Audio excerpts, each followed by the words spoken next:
الشارع هذا بخدمنا كلياتنا، اولادنا على هذا الشارع، ازواجنا على هذا الشارع، بناتنا على هذا الشارع.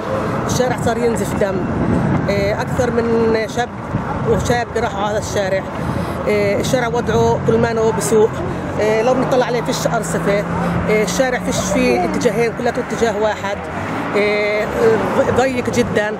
لما بتصير الدنيا مطر بسكر الشارع حتى لا بتطلعوا على الطيبه ولا تخرجوا من الطيبه.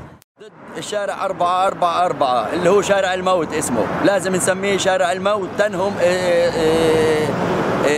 زبطوه. الازدحامات المريه استنزفت قواكم، اعصابكم، بناتكم، شبابكم بضلوا واقفين هنا على الشارع الصبح وهم رايحين على الشغل او حتى بعد العصر وهم راجعين من الشغل. صار لازم بدنا حل. انا ساكن هنا مضايقني الشارع، وكل يوم انا واولادي وعائلتي بنطلع من الشارع وايدينا على قلوبنا، وكل ما يجي يطلع ولد ولا بنت من الشارع اي نعم ايدينا على قلوبنا من الخطر اللي هو دهم الخطر هذا، وهذا خطر مش اقل لا من سلاح ولا من مخدرات ولا من هذا.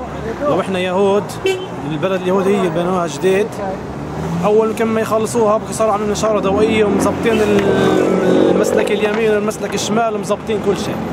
احنا يميت من كامة البلد هذا الشارع ولا شيء نعمل فيه. جلمه، انا بطلع من الشارع وبعبر على الشارع بشوف الموت بعناية كل ما بطلع كل ما بفوت.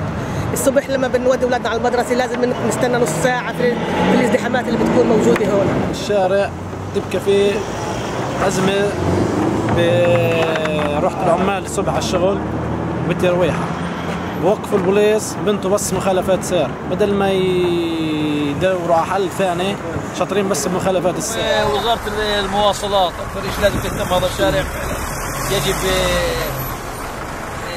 تشغيله بشكل صحيح يوميا.